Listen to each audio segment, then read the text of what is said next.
দেশের একমাত্র শতভাগ সরকারি মালিকানাধীন বোতলজাত পানির ব্র্যান্ড মুক্তা। গাজীপুরের টঙ্গীতে এর কারখানায় কাজ করেন বিশেষ চাহিদা সম্পন্ন মানুষ। কিন্তু সাবেক অন্তর্বর্তীকালীন সরকারের পরিবেশ উপদেষ্টা সৈয়দা রিজওয়ানা হাসানের এক সিদ্ধান্তে সরকারি এই প্রতিষ্ঠানটি এখনও ধুঁকছে। তার এক সিদ্ধান্তে প্রতিষ্ঠানটির পানি উৎপাদন প্রায় অর্ধেকে নেমে যায়। এতে ৩ মাস বেতন পাননি প্রতিষ্ঠানটির কর্মীরা।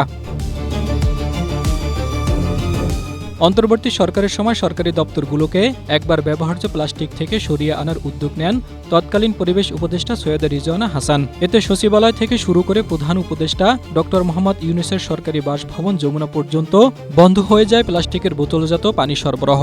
পরিবেশ উপদেষ্টার এ সংক্রান্ত উদ্যোগে অনুমোদন দিয়েছেন প্রধান উপদেষ্টা। পরে সংশ্লিষ্ট দপ্তরগুলোতে মুক্তা পানির ব্যবহার বন্ধ হয়ে যায়। সরকারের এমন পদক্ষেপে সবচেয়ে বড় ধাক্কা খায় মুক্তা। কারণ প্রতিষ্ঠানটির বেশিরভাগ গ্রাহকই ছিল সরকারি দপ্তরগুলো। ফলে উৎপাদন কমে যাওয়ায় শ্রমিকদের বেতনে টান পড়ে। কয়েক মাস ধরে তারা নিয়মিত বেতন পাননি। তখন বিকল্প পণ্য বিক্রি বাড়িয়ে পরিস্থিতি সামাল দেওয়ার চেষ্টা করে প্রতিষ্ঠানটি। এছাড়া ওই সময় মুক্ত ব্র্যান্ডের পানির বাজার পড়ে যাওয়ায় বাজার দখলে নেয় বেসরকারি কোম্পানিগুলো।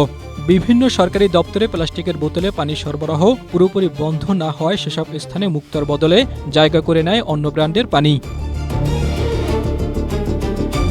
মুক্তার কারখানা পরিচালনা করে বিশেষ চাহিদা সম্পন্ন ব্যক্তিদের কল্যাণে গঠিত প্রতিবন্ধী সুরক্ষা ট্রাস্ট। ২০০৪ সালের ২৬ অক্টোবর তৎকালীন প্রধানমন্ত্রী প্রয়াত বেগম খালেদা জিয়া এই কারখানার উদ্বোধন করেন। বর্তমানে এখানে কর্মরত আছেন ১৬০ জন, যাদের বেশিরভাগই বিশেষ চাহিদা সম্পন্ন। তাদের কেউ বেতনভুক্ত নন। প্রতিষ্ঠানের আয় থেকে তারা সম্মানী পান। সমাজকল্যাণ মন্ত্রণালয়ের অধীন মৈত্রী শিল্পের উন্নয়ন ও আধুনিকায়ন প্রকল্পের আওতায় মুক্তা ড্রিঙ্কিং ওয়াটার কারখানায় স্বয়ংক্রিয় প্ল্যান্ট স্থাপন করা হয়েছে। এই প্ল্যান্টে হাতের স্পর্শ ছাড়াই ভূগর্ভস্থ পানি ১১টি ধাপে রিভার্স অসমোসিস পদ্ধতিতে পরিশোধন করে বোতলজাত করা হয়। ঘণ্টায় কয়েক হাজার লিটার পানি উৎপাদন সম্ভব। প্রতিটি ব্যাচ ল্যাবরেটরিতে পরীক্ষা করে গুণগত মান নিশ্চিত করা হয়। পানির পাশাপাশি বালতি, বোতল, জগ, মগ সহ ৭০ ধরনের প্লাস্টিক পণ্য তৈরি হয় এখানে। জানা গেছে, মুক্তার মিনারেল কম্পোজিশন বাজারের অন্যান্য বোতলজাত পানির তুলনায় ভারসাম্যপূর্ণ এবং মানবদেহের জন্য অপেক্ষাকৃত নিরাপদ।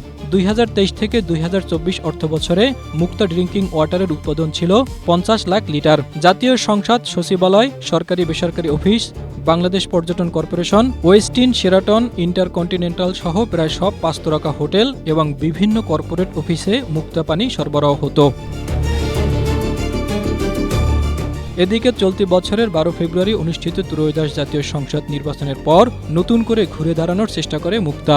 নতুন সরকার দায়িত্ব গ্রহণের পর থেকে সরকারি প্রতিষ্ঠানগুলোতে ফের সরবরাহ শুরু হয় মুক্তা পানি।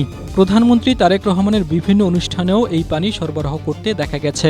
শারীরিক প্রতিবন্ধী সুরক্ষা ট্রাস্টের নির্বাহী পরিচালক উপসচিব মোহাম্মদ বরকাতুর রহমান বলেন, অন্তর্বর্তীকালীন সরকারের সময় অসন্তোষ তৈরি হয়েছিল। প্রায় ৩ মাস উৎপাদনে ব্যাঘাত ঘটে।